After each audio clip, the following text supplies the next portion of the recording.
Welcome to the first edition of the Midday Report. I'm Raman here, joined by my friend Alex here.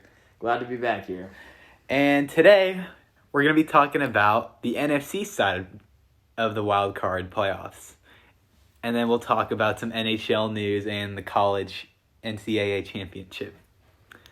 So, Alex, let's start off with the Seattle and LA Rams game. What do you think is going to happen, and what is your score? I don't know what to think of that game because I'm trying to think if it's Goff or Wolford, that's the big factor. Well, as of now, we're just assuming that Goff's out because we haven't heard anything saying that he's cleared. Okay, if it's Wolford, then thing is, wasn't Wolford a starter in like the AAF? Yeah, something like that. I mean, he did okay against Arizona. I don't know if he but Arizona's defense is horrendous. Yeah, I don't know if he can win a playoff game. Yeah. I think if it's Wolford, then I think the Rams lose. I think if it's Goff, then the Rams win. Yeah, so I'm just going to look at this as Goff isn't playing. Russell Wilson, I mean, what happened to him? The first 8 weeks, first 10 weeks, he was great. He was in the MVP race and everything, and then this last month of December, he just shut down. I feel like that's how it is with him every year. Remember, he always starts out great, looks like he's going to win the award, and then in the last, 5, 6, 7 weeks, something like that, he starts to settle down, and he looks really average. Yeah. I still think he's one of the best quarterbacks in this league. Definitely in the top 5, but he just settles down. He gets hot and cold, you know? Yeah. So, I'm going to take Seattle in this one. I'm going to get them a score of 17-13. 17-13? Oh, you got it low scoring. I guess they both got pretty good defenses, though. Yeah. If Goff isn't playing, I don't see the Rams really doing that much. I'd probably give it 20-13.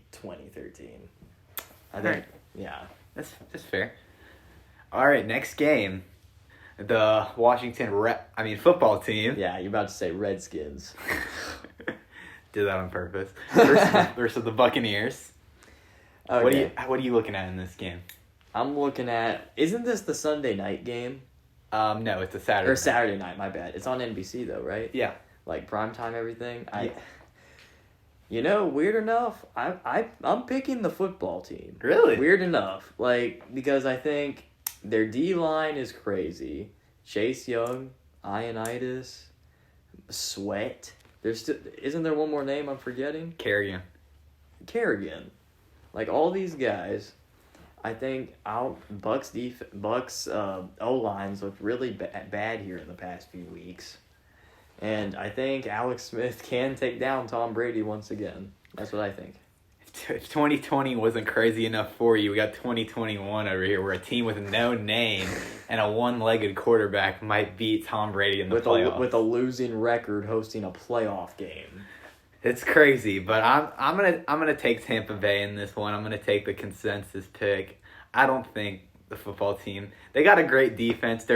I think they'll in a couple years or so, I think they'll be on this level and able to compete with teams like Tampa Bay. So, I think Tampa is going to win this. It's going to be a very close game. I'll say about 31-27. You think they're going to put 31 up on them? I don't know. I just feel like Washington's front was good, but I don't know about that secondary. Keep in mind, Tampa Bay has no Mike Evans, do they? I don't think so. Exactly. They got Godwin and Brown, which is still kind of a deadly threat. Yeah. But still, I think Evans is he's the backbone of that team. And I think Washington will win it in a low-scoring affair. I think they'll win it I'm going to give it 14-7. That's what I'll give it. Wow. You don't even you think it's going to be that low? I think. Because, that's pretty much the only way they can win it. I don't really see Alex Smith going into a shootout here with Brady. Well, you never know. These playoff games really put some players up. Yeah. All right, next game, New Orleans, Chicago. There's not much to talk about here, but Yeah, what, I mean, Trubisky, he's only come on because he's been playing some really bad teams here. He's played, Jacksonville? And who else? He played Green Bay last week, which he looked really horrible. yeah. In a must-win game. I mean, they still made it because Arizona lost, but, I mean, he looked bad against them. He beat Jacksonville. Who else did he beat? Minnesota. I guess that was a good win against Minnesota. Yeah. And I can't remember who else it was. It was someone who was like a pansy. I don't know. I'm sure it'll come back to me. The Lions? Nah, they lost to Detroit, I think. All of their games? No, I thought they beat them in one. Yeah, I think they split. Yeah, they split that, I'm pretty sure. I just don't see Chicago having enough firepower to put up. Like, Allen Robinson, David Montgomery, they can only do so much. Exactly. I just don't see this being a good game. And I think Chicago's going to try to put up a fight. I want to say that it was like when Minnesota played New Orleans a year ago, and they went in there and upset them. But, I mean, I don't think that's the same again. No, it's not. And this really could be Breeze's last chance at a real run here. Mm-hmm. So I think with that in their minds, I think New Orleans will take it. Yeah, I'm gonna say New Orleans will win this one like 31-13. I think Breeze is gonna retire after this year, no matter what. You think? Yeah. I mean, he signed a 2-year deal. You think he won't play it out next year? No, dude, they're $100 million over the cap. Actually, yeah, you're right. I don't even know how they're gonna be able to work this out, but I mean, they're gonna have to let some guys go. big name, big market teams, they'll find a way to get it. Yeah, the Who Dat Nation. I just remember New Orleans. Their fans, like, back when we did have fans at games, just when I was at the Titans game for Week 16, like, their fans invaded our stadium. Uh-huh. Oh, I mean, basically every team's fans come in. Yeah. And like, even Houston invaded us. Like, they were making good plays, and all I was hearing was, who dat, and all this, you know?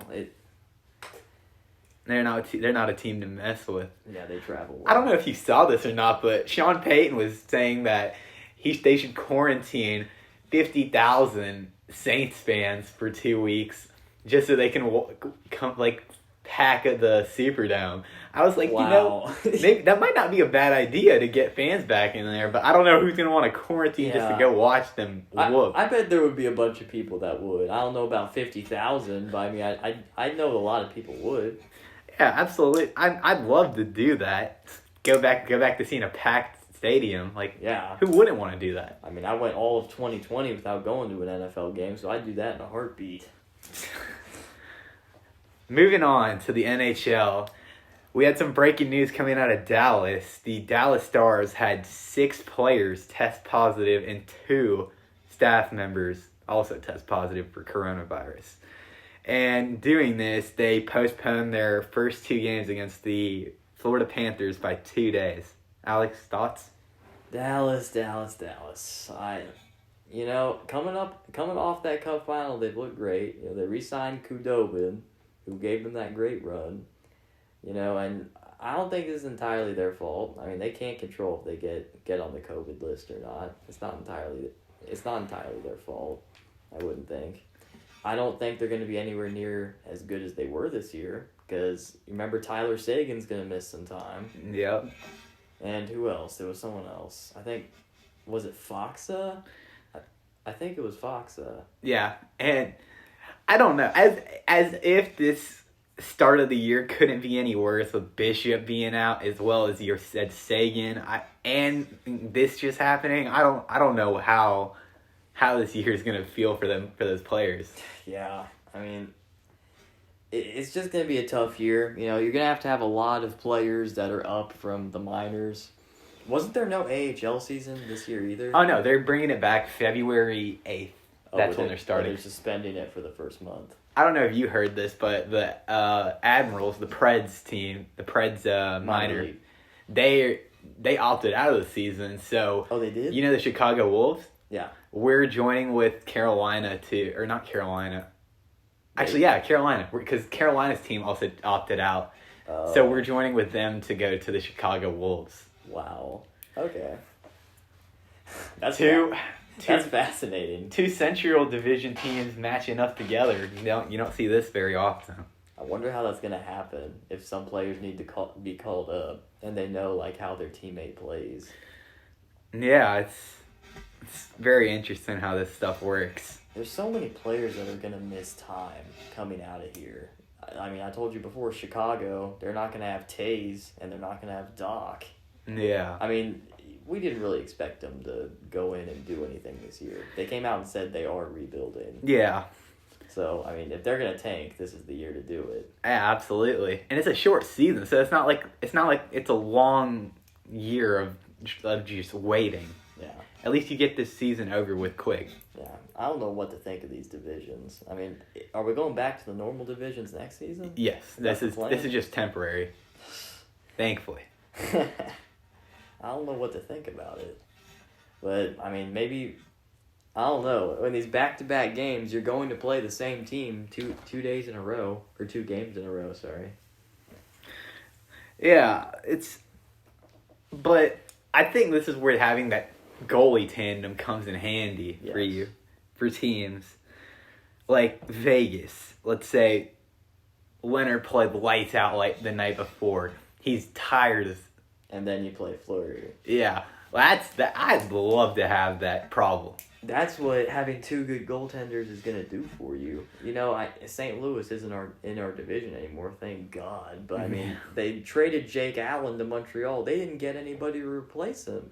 And that's if Binnington has a good year. If he has a bad year like last year, they could see themselves not even making the playoffs at that point. I mean, that's the perfect example of goalies getting hot and cold. I think he just got hot for that run they had, that big Stanley Cup final run and everything. Then they gave him the money, and then he kind of went back. I can't talk. He let the money get to him. He came back down to earth. That's what it was. It's just unfortunate for how these players act. Like, I don't know. There's so many examples that I could use, but when these players they play lights out in like a contract year, a team will bring them back exactly on a high paying contract, and they'll do absolutely nothing because they're playing for the money. You give them the money, their talent disappears. They're like, thanks for the time. We'll see you later. I mean, I can understand a little bit where they're coming from because they have between their 20s and their 30s to build for their lives down the road. Yeah. So I could kind of see that, but they gotta play to their full potential. I guess that's where finessing the system comes into play. Yeah. All right, so next we're moving on to the NCAA College Championship game between Ohio State and Alabama. It's gonna be a high-scoring game between Mac Jones and Justin Fields' offenses. Probably 2 first-round picks, I would say. I don't know if Jones has declared for the draft yet, but he's got a great receiving core. He's got Devontae Smith, who just won the Heisman. Like, they got a pretty scary offense. And again, with Harris, I don't know, dude. I don't know if Ohio State played pretty lights out in that game against Clemson. Against Clemson. Like, they just came in there with their game plan and they shut them down. Fields threw for 6 touchdown passes in that game? I think didn't he get hurt at some point? Yeah, and he still had the game of his life. Yeah. It's just crazy how these players are so agile and able to bounce back from that dude got ejected for the hit. Yeah, I saw that. I mean, that was pretty much a given, though. Yeah, it's insane how these players' bodies are built for this stuff.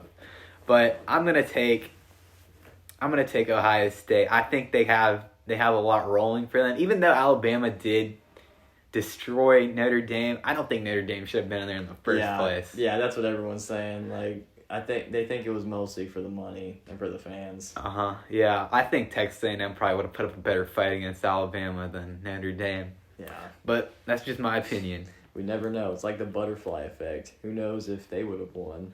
You know. Yeah, but I think that if Justin Fields is able to get another big game in this game, I feel that I don't know if you think this, but I think he has a chance to become that top pick. Over Lawrence? I mean, if he throws another 6 touchdown pass game in a row against Alabama's not a bad team. Well, is their defense very good? They're pretty good. They kept Notre Dame at like 14 points. I think that's pretty good. Yeah, that's true. But we'll all see how this plays out, and we'll see you next week on episode 2 of the Midday Report.